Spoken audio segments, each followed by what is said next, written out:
Hello everyone. Question answer से हमें start करना था, तो देखते हैं प्रश्न कोश। फर्स्ट क्वेश्चन है, भारत के लिए संविधान की रचना हेतु संविधान सभा का विचार निम्नलिखित में से किसने सर्वप्रथम प्रस्तुत किया। तो पहली बार जो है भारत के संविधान के लिए संविधान सभा का विचार किसने प्रस्तुत किया, तो ये आपकी है स्वराज पार्टी 1934 में। 1934 में स्वराज पार्टी ने ये जो है प्रस्ताव प्रस्तुत किया कि भारत के संविधान के निर्माण के लिए एक संविधान सभा का निर्माण होना चाहिए।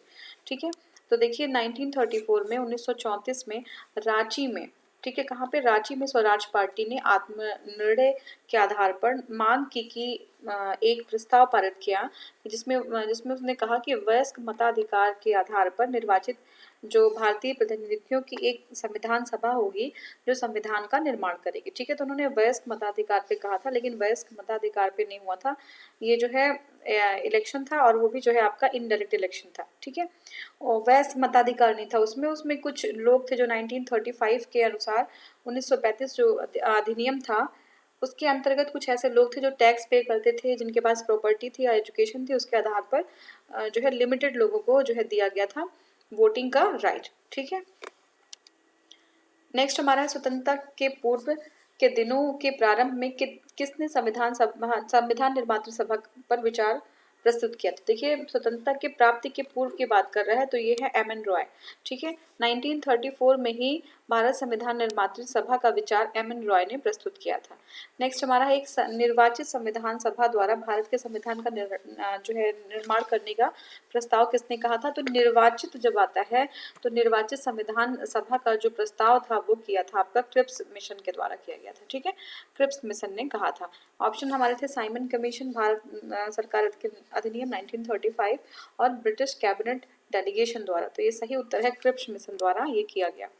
तो देखिए एक निर्वाचित संविधान के द्वारा भारत के संविधान का निर्माण करने के लिए द्वितीय विश्व युद्ध के समाप्त होने के पश्चात एक प्रस्ताव जो है पारित हुआ, जिसमें क्रिप्स मिशन 1942 द्वारा ये किया गया कि जो है निर्वाचित संविधान के द्वारा एक संविधान सभा का निर्माण होगा और जो संविधान का निर्माण करेगी। ठीक है, नेक्स्ट हमारा है, कैबिनेट मिशन योजना के अंतर्गत संविधान निर्मात्री परिषद, जो संविधान निर्मात्री परिषद होगी किसके अनुसार, कि जो कैबिनेट मिशन है उसके अनुसार प्रत्येक राज्य में आवंटित सदस्य संख्या निर्धारित करने के लिए एक प्रतिनिधि कितनी संख्या के अनुपात में होगा। तो ये कैबिनेट मिशन ने कहा था कि जो है 15 लाख पे एक जो है हमारा क्या होगा, एक जो रिप्रेजेंटेटिव होगा वो 10 लाख पे एक रिप्रेजेंटेटिव होंगे। ठीक है, ये जो है कैबिनेट मिशन ने जो है उनका प्रस्ताव था कि जो है 10 लाख व्यक्तियों पे एक रिप्रेजेंटेटिव होने चाहिए। ठीक है, नेक्स्ट हमारा क्वेश्चन है, हाँ देखते हैं। देखिए कैबिनेट मिशन द्वारा 1946 में जो है कैबिनेट मिशन जो है वो कब आया भारत में, 1946 में आया। 1946 में भारत आया। उसने अपनी रिपोर्ट में संविधान के गठन के लिए एक सूत्र जो है प्रतिपादित किया, एक सूत्र प्रस्तुत किया, जिसके आधार पर संविधान सभा का निर्वाचन होना था और प्रांतों का जो है प्रतिनिधित्व जनसंख्या के आधार पर होना था। इसके तहत मोटे तौर पर प्रति 10 लाख व्यक्तियों के लिए एक जो है प्रतिनिधित्व निर्वाचित करने की व्यवस्था की गई थी। नेक्स्ट हमारा है, इन व्यक्तियों में से कौन कैबिनेट मिशन का सदस्य नहीं था। तो देखिए कौन नहीं था, तो ऑप्शन देखिए, कैबिनेट मिशन जो है जब भारत में आया था 1946 में, तो उनमें कौन नहीं था ये हमें बताना है। William Wood, Pethick Lawrence, Stafford Cripps और ए.बी. अलेक्जेंडर। तो देखिए क्रिप्स जो है उसमें थे और विलियम वुड नहीं थे। ठीक है, तो हम देखते हैं ऑप्शन जो हमारा जो कैबिनेट मिशन है 1946 में भारत में आता है, और इस मिशन के जो सदस्य हैं वो स्टैनफोर्ड क्रिप्स होते हैं, जो क्या होते हैं, अध्यक्ष होते हैं बोर्ड ऑफ ट्रेड के। पैथिक लॉरेंस कौन होता है, भारत में सचिव होते हैं पैथिक लॉरेंस उस समय, और ए.बी. अलेक्जेंडर जो होते हैं वो नौसेना के मंत्री होते हैं। तो ये लोग जो है कैबिनेट मिशन के जो है मेंबर्स थे। भारतीय संविधान सभा का गठन किया गया। तो भारतीय जो संविधान सभा है उसका गठन किया गया था, कब किया गया था, तो ये कैबिनेट मिशन योजना 1946 के अंतर्गत किया गया था। ठीक है, कब किया गया था, कैबिनेट मिशन योजना 1946 के अंदर भारतीय संविधान सभा का गठन किया गया था। बहुत ही ध्यान रखिएगा, भारतीय संविधान सभा का जो गठन है वो कैबिनेट मिशन योजना के अंतर्गत किया गया था। ठीक है, तो भारतीय संविधान क्या था, सभा एक प्रतिनिधिक निर्वाचन के आधार पर कैबिनेट मिशन योजना 1946 के अंतर्गत किया गया था। नेक्स्ट क्वेश्चन है 1946 में निर्मित अंतरिम सरकार में कार्यपालिका परिषद के उप सभापति कौन थे? तो 1946 में निर्मित अंतरिम जो इंटरिम जो गवर्नमेंट था उसमें कार्यपालिका जो परिषद है उसके उप सभापति कौन थे? तो वो जवाहरलाल नेहरू थे। ठीक है, 24 अगस्त 1946 को अंतरिम राष्ट्रीय सरकार इंटरिम गवर्नमेंट जो है उसकी घोषणा जो है इस व्यवस्था के साथ की गई कि अंतरिम जो सरकार है 2 सितंबर 1946 को कार्यभार संभालेगी। वायसराय इसमें कार्यकारी परिषद के पदेन अध्यक्ष थे। ठीक है, तो वायसराय कौन थे? वायसराय जो है आपके कार्यकारी परिषद के पदेन अध्यक्ष थे और जवाहरलाल नेहरू जो थे वो उपाध्यक्ष थे या उपसभापति थे। तो ध्यान रखिएगा, अध्यक्ष भी पूछ सकता है। तो अध्यक्ष की बात करेंगे तो वायसराय जो थे वो अध्यक्ष थे और जवाहरलाल नेहरू उपाध्यक्ष थे। ठीक है, नेक्स्ट है निम्नलिखित में से कौन अगस्त 1946 को 1946 को में गठित प्रथम अंतरिम राष्ट्रीय सरकार का सदस्य नहीं था? तो कौन नहीं था? देखिए, राजगोपालाचारी थे, राजेंद्र प्रसाद थे, जगजीवन राम थे, लेकिन डॉक्टर एस राधाकृष्णन नहीं थे। तो सही उत्तर हमारा है डॉक्टर एस राधाकृष्णन, वो जो है सदस्य नहीं थे। ठीक है, अब देख लेते हैं। देखिए, कैबिनेट मिशन योजना के आधार पर 24 अगस्त 1946 को, ठीक है, किसके आधार पर? कैबिनेट मिशन योजना के आधार पर 24 अगस्त 1946 की घोषणा के तहत नवनिर्वाचित संविधान सभा है उससे 2 सितंबर 1946 को भारत की अंतरिम सरकार का गठन किया गया। क्या किया गया? भारत में अंतरिम सरकार का गठन किया गया। इसमें सी राजा गोपालाचारी थे, वो शिक्षा मंत्री थे, डॉक्टर राजेंद्र प्रसाद खाद्य एवं कृषि मंत्री थे और जगजीवन राम जो है आपके कौन से थे? श्रम मंत्री थे। जबकि डॉक्टर एस राधाकृष्णन इस प्रथम अंतरिम राष्ट्रीय सरकार के सदस्य नहीं थे। तो एस राधाकृष्णन नहीं थे सदस्य। ठीक है, नेक्स्ट हमारा है वेबल योजना के अनुसार, एक वेबल योजना होती है, उसके अनुसार कार्यकारी परिषद में हिंदू और मुस्लिम सदस्यों की संख्या समान होती थी। ठीक है, तो ये आपका जो आपका कथन और कारण है। ठीक है, असर्शन और रीजन है, तो आपको बताना है कि कौन सा जो है क्या है और कौन सा गलत है। देखिए, वेबल योजना कहती है कि जो कार्यकारी परिषद है उसमें हिंदू और मुस्लिम सदस्यों की संख्या समान होती है। ठीक है, तो ये सही है। और नेक्स्ट हमारा है वेबल की विचार क्या था? ये यह था कि ऐसी व्यवस्था से भारत का बंटवारा बच जाएगा। तो ऐसा कुछ भी नहीं था, वो बंटवारा बचाना कभी नहीं चाहते थे। तो ये आपका जो कथन तो सही है, लेकिन कारण जो है इसका ये गलत है। देख लेते हैं क्या है। अक्टूबर 1943 में लॉर्ड लिनलिथगो, ठीक है, कौन है? लॉर्ड लिनलिथगो के स्थान पर विस्काउंट वेबल, ठीक है, विस्काउंट वेबल जो होते हैं वो क्या होते हैं? वायसराय तथा गवर्नर जनरल नियुक्त किए गए। ठीक है, लॉर्ड लिनलिथगो के स्थान पर विस्काउंट वेबल वायसराय तथा गवर्नर जनरल नियुक्त किए गए थे। वे भारतीय संवैधानिक गतिरोध को दूर करने के उद्देश्य से, किस उद्देश्य से? भारतीय संवैधानिक गतिरोध को दूर करने के उद्देश्य से 1945 में लंदन गए। वहां उन्होंने भारतीय प्रशासन के संबंध में ब्रिटिश सरकार से विस्तार में बात की तथा कुछ प्रस्ताव रखे। जून 1945 में 1945 में उन प्रस्तावों को वेबल योजना के नाम से सार्वजनिक किया गया। ठीक है, तो उसको किस नाम से सार्वजनिक किया गया? वेबल योजना के नाम से सार्वजनिक किया गया। वेबल योजना के प्रस्तावों में कार्यकारिणी में मुसलमान सदस्यों की संख्या हिंदुओं के बराबर कर दी गई। ठीक है, तो क्या था? गतिरोध को दूर करने के लिए किया गया था। एक बार देख लीजिए क्या है। भारतीय संवैधानिक जो गतिरोध था उसको दूर करने के लिए किया गया था। तो ये जो है वापस जाते हैं लंदन और वहाँ पे जो है भारत की जो संविधान के निर्माण के लिए जो बात होती है वो विस्तार से वहाँ पे बताते हैं। भारतीय प्रशासन के विषय में बातचीत होती है और 1945 में जो उनके प्रस्ताव होते हैं उसको वेबल योजना के नाम से सार्वजनिक कर दिया जाता है। ठीक है, वेबल योजना के प्रस्ताव में जो कार्यकारिणी में मुसलमान सदस्यों की संख्या हिंदू के बराबर होना, ठीक है, पहला तो ये प्रस्ताव था। परिषद में वायसराय तथा कमांडर इन चीफ को छोड़कर सभी सदस्यों का भारतीय होना।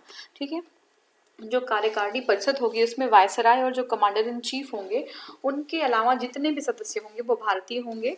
ठीक है, शीघ्र ही शिमला में एक सम्मेलन बुलाया जाना तथा युद्ध समाप्ति के पश्चात भारतीयों के द्वारा खुद का संविधान बनाया जाना इत्यादि प्रावधान थे। तो ठीक है, जल्दी ही शिमला में एक सम्मेलन बुलाया जाने का था वेबल में। और जो आपका सेकेंड वर्ल्ड वॉर जो है युद्ध समाप्ति जैसे ही हो जाती उसके बाद भारतीयों के द्वारा खुद जो है संविधान बनाएंगे वो लोग, ऐसा जो है प्रस्ताव उन्होंने किया था। ठीक है, वेबल योजना के उद्देश्य राजनीतिक गतिरोध दूर करना। क्या था? राजनीतिक गतिरोध को दूर करना, भारत को पूर्ण स्वतंत्र स्वशासन की दिशा में आगे बढ़ाना। ठीक है, भारत को पूर्ण स्वशासन की दिशा में आगे बढ़ाना और जो संवैधानिक जो गतिरोध है उसको दूर करना। इसका उद्देश्य कहीं से भी हिंदू मुस्लिम एकता को दृढ़ करना नहीं था। जो ऑप्शन है आपका, जो रीजन है वो गलत है, असर्शन जो है वो सही है। इससे भारत का विभाजन रुक सके ये कोई उद्देश्य नहीं था। ठीक है ना। नेक्स्ट हमारा है, निम्नलिखित में से कौन से कथन संविधान सभा के विषय में सत्य नहीं है। तो कौन सा ऐसा कथन है जो संविधान सभा के विषय में सत्य नहीं है? तो देखिए क्या है। पहला हमारा है, वह वयस्क मताधिकार पर आधारित नहीं था। तो जो है सत्य नहीं पूछ रहा है, तो ये तो सत्य है कि वयस्क जो मताधिकार था वो नहीं था। किसके लिए? संविधान सभा के लिए। और दूसरा है, प्रत्यक्ष निर्वाचन का परिणाम थी, बहुदलीय निकाय थी और उसने अनेक समितियों के माध्यम से कार्य किया।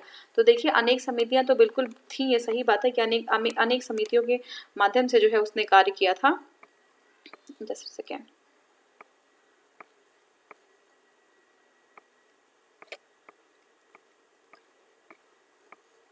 हाँ, तो देखिए, तो इसमें क्या है कि देखिए एक एक्सप्लेनेशन देख लेते हैं एक बार इसका।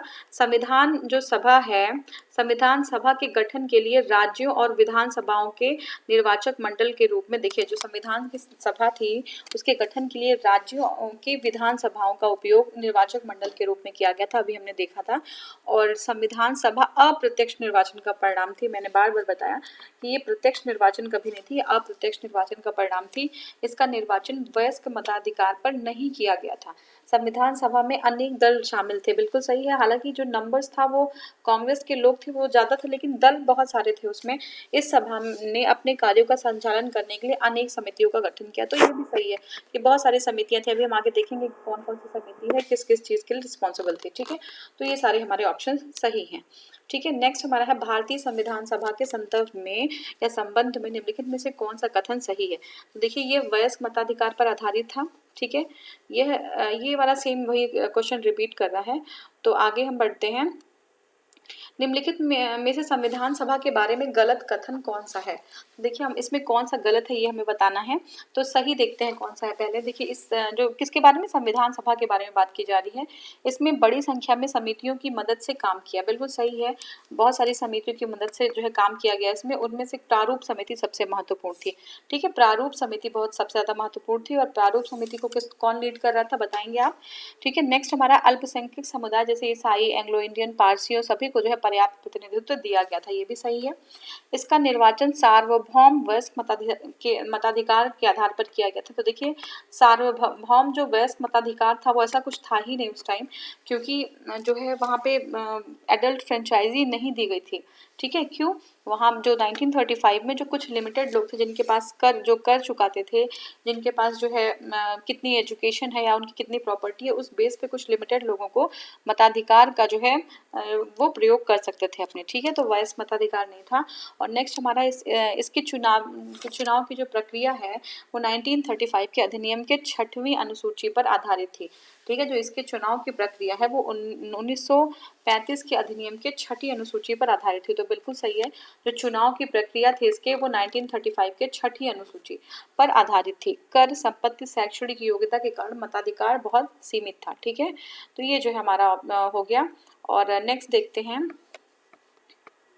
हाँ, और इसमें थोड़ा सा एक्सप्लेनेशन, संविधान सभा के जो सदस्य हैं, ठीक है, संविधान सभा के सदस्यों का निर्वाचन प्रांतीय विधानसभाओं के सदस्यों के अप्रत्यक्ष निर्वाचन के द्वारा हुआ था, न कि सार्वभौम वयस्क मताधिकार पर और प्रत्यक्ष विधि द्वारा कर, संपत्ति, शैक्षणिक योग्यता के आधार पर मताधिकार प्रदान किया गया था।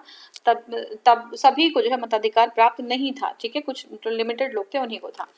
नेक्स्ट हमारा क्वेश्चन है, भारत के संविधान का प्रारूप तैयार करने वाली संविधान सभा के सदस्यों को जो है क्या विभिन्न प्रांतों और विधानसभाओं द्वारा चुना गया था। तो यही पूछ रहे हैं कि उनका चुनाव कैसे हुआ था।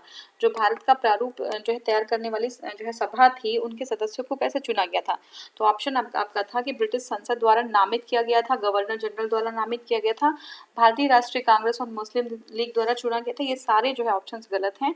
सही जो ऑप्शन है वो है विभिन्न प्रांतों की विधानसभाओं द्वारा चुना गया था। तो डिफरेंट जो आपके प्रांत है उनके विधानसभाओं द्वारा इनको चुना गया था। ठीक है, तो नेक्स्ट हमारा है भारतीय इतिहास के संदर्भ में प्रांतों के संविधान सभा के सदस्य। ठीक है, जो भारतीय इतिहास के संदर्भ में अगर हम देखें तो प्रांत है उनके संविधान सभा के सदस्य, ठीक है, क्या है, उन प्रांतों के लोगों के द्वारा सीधे निर्वाचित हुए थे। तो सीधे निर्वाचित नहीं हुए थे, हमने देखा था अप्रत्यक्ष निर्वाचन हुआ था।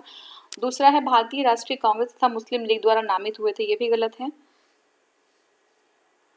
तीसरा है हमारा प्रांतीय विधानसभाओं द्वारा निर्वाचित हुए थे, ये बिल्कुल सही है। ठीक है, जो प्रांत के जो प्रोविंशियल विधानसभा थी उनके द्वारा निर्वाचित हुए थे ये लोग।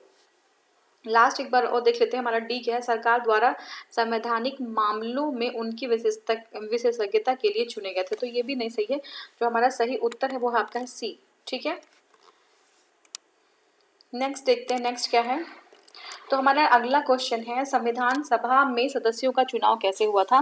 तो ये प्रांतीय सभाओं द्वारा हुआ था, प्रांतीय सभाओं के द्वारा जो है हमारा हुआ था। ठीक है, जनता द्वारा सीधे नहीं हुआ था, राष्ट्रीय जो भारतीय जो कांग्रेस थी उसके नामांकन के द्वारा नहीं हुआ था, भारतीय राजाओं के शासकों के नामांकन द्वारा नहीं हुआ था, ये जो है प्रांतीय सभाओं द्वारा हुआ था। नेक्स्ट हमारा है संविधान सभा में चुने हुए स्थायी सदस्य कौन थे। ठीक है, स्थायी सदस्य कौन थे, तो राजेंद्र प्रसाद जो है वो स्थायी सदस्य थे। संविधान सभा के चुने हुए स्थायी सदस्य स्थायी अध्यक्ष कौन थे। ठीक है, अध्यक्ष की बात करें तो स्थायी अध्यक्ष जो है राजेंद्र प्रसाद थे। ठीक है ना, तो उसके पहले सॉरी सच्चिदानंद सिन्हा जो थे वो अस्थायी थे, लेकिन जो स्थायी थे वो डॉक्टर राजेंद्र प्रसाद थे। एक बार एक्सप्लेनेशन देखेंगे हम। 9 दिसंबर 1946 को 1946 को संविधान सभा की प्रथम बैठक की अध्यक्षता जो है अस्थायी जो अध्यक्ष थे वो डॉक्टर सच्चिदानंद सिन्हा थे, और 11 दिसंबर 1946 को ही संविधान डॉक्टर राजेंद्र प्रसाद को निर्विरोध संविधान सभा के जो है ये स्थायी सदस्य के रूप में, ठीक है, राजेंद्र प्रसाद जी को निर्विरोध संविधान के स्थायी सदस्य के रूप में निर्वाचित किया गया। ठीक है, तो ये था आपका। और जो देखते हैं, अब एक बार आप बता दीजिए कि अस्थायी कौन था। तो जो अस्थायी थे वो क्या थे, डॉक्टर सच्चिदानंद सिन्हा थे, और ये क्या था 9 दिसंबर को, और 11 दिसंबर 1946 को जो है अस्थायी सदस्य चुन लिया गया था निर्विरोध, और वो थे हमारे डॉक्टर राजेंद्र प्रसाद। ठीक है, नेक्स्ट क्वेश्चन देख लेते हैं, संविधान सभा की प्रथम बैठक की अध्यक्षता किसने की थी। तो पहले जो बैठक की अध्यक्षता हुई थी वो सच्चिदानंद सिन्हा, मैंने बताया था कि अस्थायी सदस्य थे ये, और पहली बैठक जो है इन्हीं के द्वारा हुई थी। उसके बाद जो है 11 दिसंबर 1946 को अस्थायी सदस्य जो हमारे राजेंद्र प्रसाद थे उनके द्वारा जो है बैठक की अध्यक्षता की गई थी। भारतीय संविधान सभा के उद्घाटन अधिवेशन की अध्यक्षता किसने की थी। ठीक है, तो ये बिल्कुल जो भारतीय संविधान का उद्घाटन जो पहली बार जब वो मिले थे तो उसकी सदस्यता जो है उसकी अध्यक्षता किसने की थी। तो देखिए उसकी अध्यक्षता जो है मैंने बताया कि अस्थायी सदस्य जो है वही किए थे, और वो है डॉक्टर सच्चिदानंद सिन्हा द्वारा। ठीक है, डॉक्टर सच्चिदानंद सिन्हा द्वारा किया गया था। नेक्स्ट हम देखते हैं भारत के संविधान निर्मात्री सभा के अध्यक्ष कौन थे। तो भारत में संविधान निर्मात्री सभा के अध्यक्ष कौन थे। तो संविधान निर्मात्री सभा के जो अध्यक्ष थे वो थे डॉक्टर राजेंद्र प्रसाद। ठीक है, स्वतंत्र भारत की संविधान सभा के अध्यक्ष कौन थे। तो स्वतंत्र भारत के संविधान सभा के जो अध्यक्ष थे वो थे डॉक्टर राजेंद्र प्रसाद। ठीक है, नेक्स्ट हमारा है भारतीय संविधान सभा की स्थापना की गई। तो कब की गई, ये जो स्थापना की गई वो 9 दिसंबर 1946 को 9 दिसंबर 1946 को की गई भारतीय संविधान सभा की स्थापना।